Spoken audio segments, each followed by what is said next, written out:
Olá para você de casa, começa agora o TV Câmara Recebe, o primeiro programa que eu apresento em 2022. Então a gente inicia aqui uma nova temporada de programas, entrevistas, novos convidados, tudo para levar informação para você e uma boa história para que você possa se emocionar, se identificar com as pessoas que participam aqui no TV Câmara Recebe. E hoje a gente tem a honra e o prazer de receber aqui a supervisora de ensino, Ângela Maria, ela que desenvolve um trabalho na diretoria de ensino aqui de Tupã, que envolve o protagonismo juvenil e também projetos de vida. Então a gente vai conhecer a história dela na educação e o que isso tem refletido também entre os nossos jovens que estudam na rede estadual de ensino. Então eu convido você a ficar com a gente, acompanhar esse primeiro TV Câmara Recebe 2022 com a supervisora Ângela Maria. Vamos começar aqui, quero inicialmente agradecendo a tua presença e vamos falar um pouquinho, antes de entrar na questão dos projetos, como é que a educação chegou até a sua vida? Bom, a educação chegou até a minha vida, acho que logo que eu nasci, né? Porque a educação, ela começa lá em casa, né? No berço. Dizem que a educação vem de berço e realmente é, né? A família, ela tem um papel muito importante na educação e no acompanhamento. E esse contexto familiar te motivou a ser uma educadora? Muito, né? Inicialmente, eu penso que essa motivação, esse desejo de educar, ele está ali presente em todo ser humano, né? Já faz parte da nossa vida. Mas lá em casa, meus pais sempre valorizaram muito os estudos, a educação. Eles valorizaram muito que a gente buscasse os nossos caminhos. Uhum. Nós somos de uma família muito simples, muito humilde, e minha mãe sempre nos colocou no caminho de estudar. Uhum. E não dava moleza, não. Certo. Minha mãe não era fácil, né? Chegasse em casa com uma nota vermelha para ver só o que acontecia. Por isso que eu falo que a educação, ela é essencial e que a família é essencial nesse sentido, esse apoio que a família dá, né?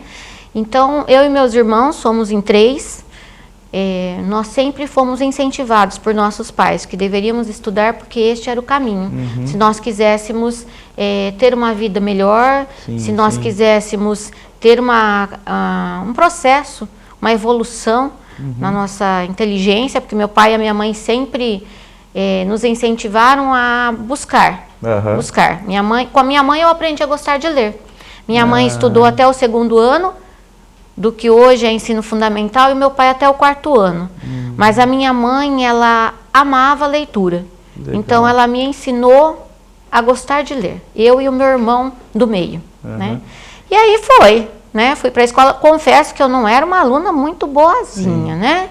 Eu sempre fui muito faladeira, muito tagarela. E não era muito fácil de lidar, não. Mas este lado de gostar de aprender sempre existiu. Minha única dificuldade é a matemática. 2, né? Tá? 2. Eu não sou muito fã da matemática, não. E devo também o fato de não ter sido muito fã da matemática, a forma como a matemática me foi apresentada. Né? Até o 5º ano, que hoje é o 5º ano do ensino fundamental, eu era uma ótima aluna em matemática. Do 6º ano para frente, eu aprendi a não gostar da matemática. E se você me perguntar por quê, eu vou te dizer que foi a forma como ela me foi apresentada pelo professor no 6º ano.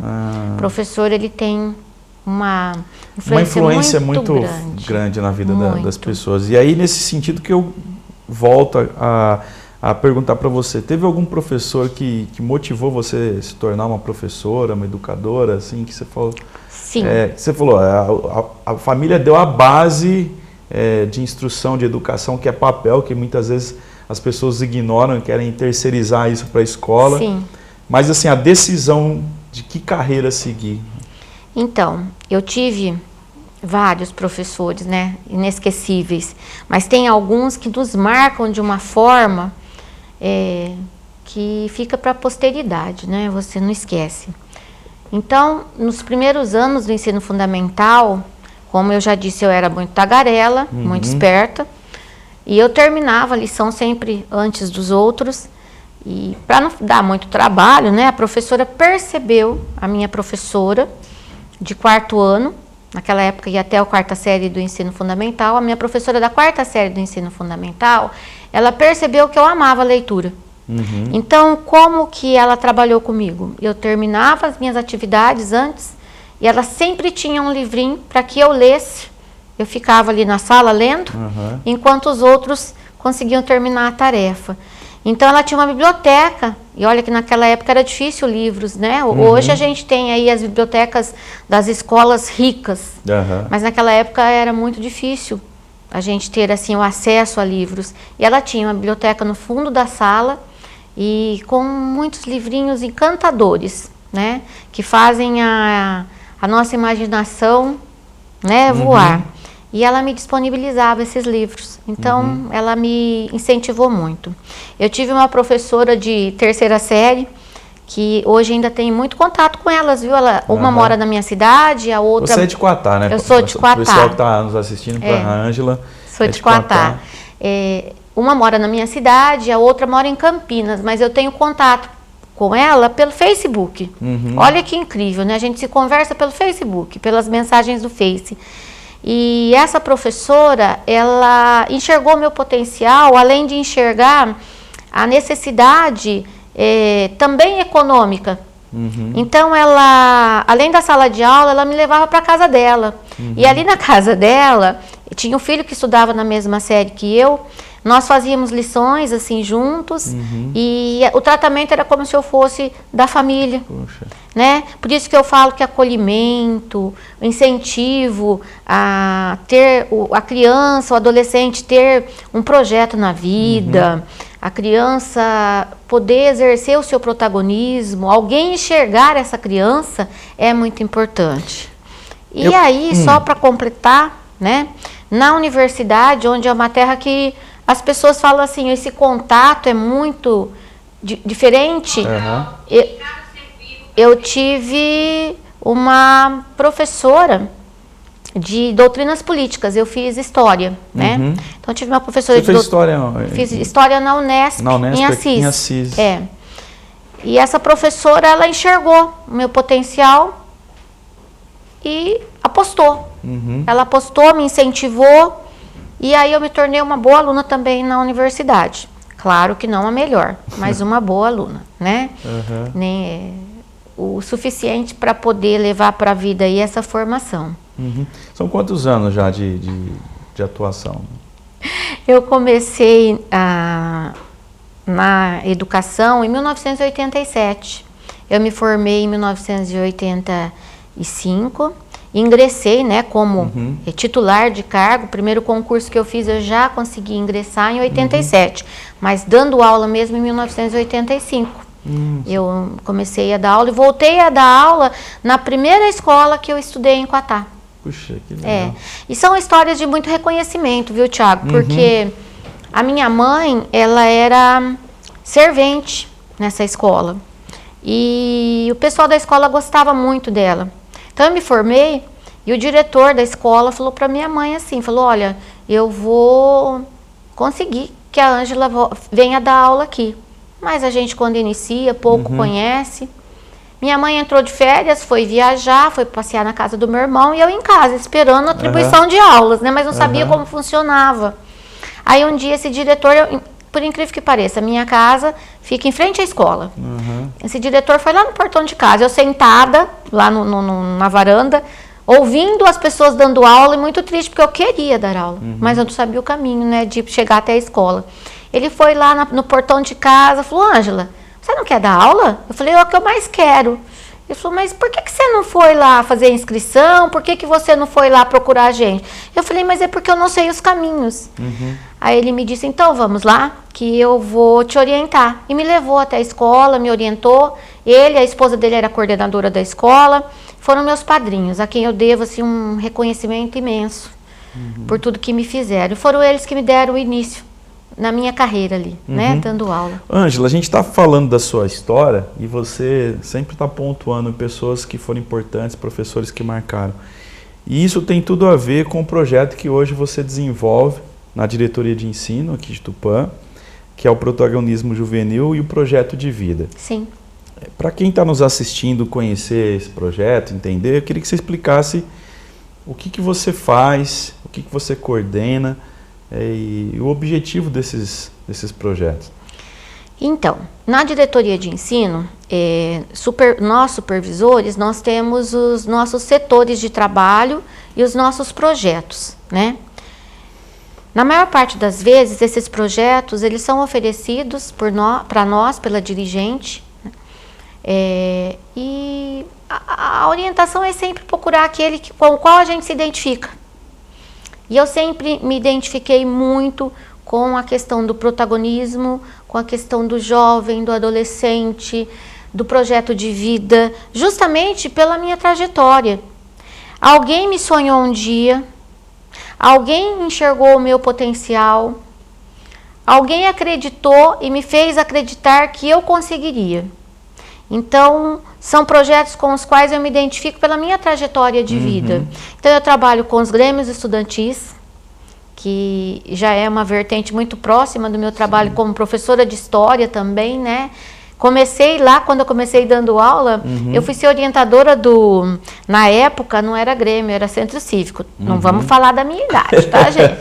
Então, me identifico muito e acredito que o jovem não é um problema, o jovem é solução, que a gente precisa investir nesse jovem e na formação dele. Ângela, só te interrompendo um pouquinho, você citou a questão do Grêmio, né? E muita liderança política hoje do Brasil, estou falando nível Tupã, nível estadual, nível Brasil, que nasceu do Grêmio, né? Então, assim, você está fazendo um trabalho diretamente com quem faz parte, os integrantes do Grêmio, você está formando lideranças, né? Que vão, de certa forma, depois desenvolver trabalhos pensando na coletividade. Sim. Você falou uma palavra que eu considero chave, formação, né? Porque as pessoas têm uma fala, um provérbio que flui muito por aí, que é assim, você só dá aquilo que você possui. Se você não tem formação, como que você vai oferecer, né, alguma coisa de positivo para este mundo? Então, eu entendo que a escola, ela é essencial para essa formação. Eu entendo que as disciplinas, elas são importantes. História, geografia, matemática. Mas importante também é trabalhar essa questão da formação cidadã, da formação emocional, da formação do ser humano, né? Então, o espaço escolar, ele precisa contemplar momentos que isso possa acontecer. E até mesmo dentro da sala de aula e até mesmo no momento que eu estou trabalhando a minha disciplina, né?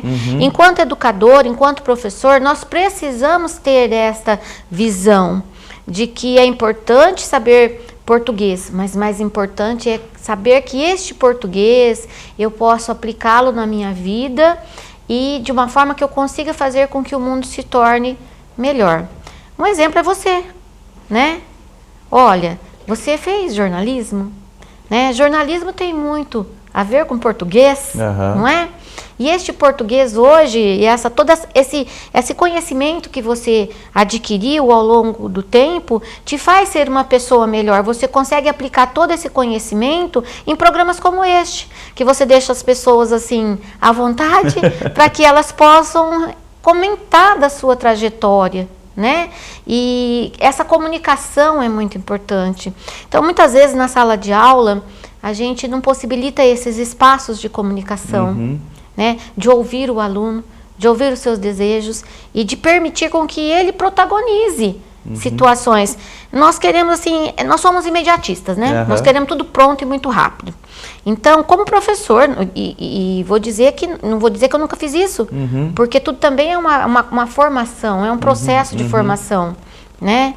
Muitas vezes a gente quer que as coisas aconteçam muito rapidamente e nós não damos tempo para que as pessoas elas construam o conhecimento, que elas interajam com esse conhecimento. E isso é o protagonismo na sala de aula, é colocar o meu aluno para que ele interaja com o conhecimento, que ele participe desse processo de construção de conhecimento. Então, eu chego lá com a aula pronta, eu passo aquela aula pronta muito rapidamente, mas não há uma interação. Então, o meu aluno nunca vai conseguir entender esse processo, ele vai ser só o depósito daquilo que eu trouxe para ele. Né? A gente precisa romper com isso. Nesses anos todos, né, que você perguntou quanto tempo aí que eu tenho na educação, 35 anos ou mais, né? Acho que eu perdi a conta. Eu passei por um processo de conhecimento que me permite hoje enxergar isso, né? Que a gente precisa que as pessoas participem. Hoje nós estamos aí com a questão da tecnologia na escola e tem algumas coisas que eu gosto muito, por exemplo, o ensino híbrido, né? Entre eles, eu gosto muito da metodologia de que você lança o problema e eles vão em busca da resolução do problema e depois a gente faz um debate a respeito disso. Né? E que ele traga o conhecimento e o professor faz a mediação. Isso é muito bom, muito importante. Romper com essas coisas antigas. Né? Tá tudo muito novo, gente. Apesar que o mundo evoluiu, a gente também precisa evoluir na escola. Né? Eu sempre conto uma história e essa história me incomoda muito. Porque um professor, né? Não, uma pessoa, ela sofreu um acidente e entrou em coma. Ficou em coma por 20 anos. Quando ela saiu do coma, depois de 20 anos, que ela foi liberada para sair para o mundo, ela não se identificou com nada. Ela andava pelas ruas, ela assustava com os automóveis, com as situações, com as TVs, com tudo aquilo que estava muito novo. E ela entrou numa escola. E foi o único lugar onde ela se sentiu confortável, né? E aí você pode me dizer assim, mas se sentiu confortável porque a escola é um lugar de acolhida? Não, eu falo do aspecto físico, né? Ela foi o único lugar onde ela se identificou no primeiro momento, as carteiras da mesma forma, né? A lousa lá na frente e as coisas acontecendo como aconteceu há 20 anos. A gente precisa evoluir e graças a Deus estamos evoluindo. Eu vou fazer só um rápido intervalo. Eu falo, a gente vai né? continuar, não, mas é aí que é interessante.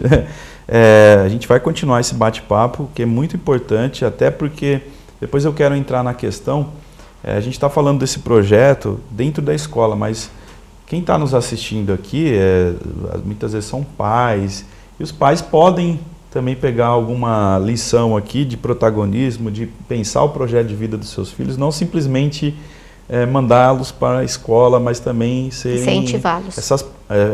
Para se tornar ponte, né, de repente, para o filho ser encaminhado para uma carreira, né, para ser uma pessoa que respeita o convívio social, né, de forma ordeira, organizada. Né? Então, eu só vou fazer um rápido intervalo, tem muito mais assunto para a gente conversar aqui com a professora Ângela Maria, supervisora de ensino, ela que coordena esse projeto Protagonismo Juvenil e projeto de vida aqui na diretoria de ensino, ou seja, são pessoas ajudando, incentivando, formando outras pessoas a se tornarem melhores. Não saia daí, a gente volta já.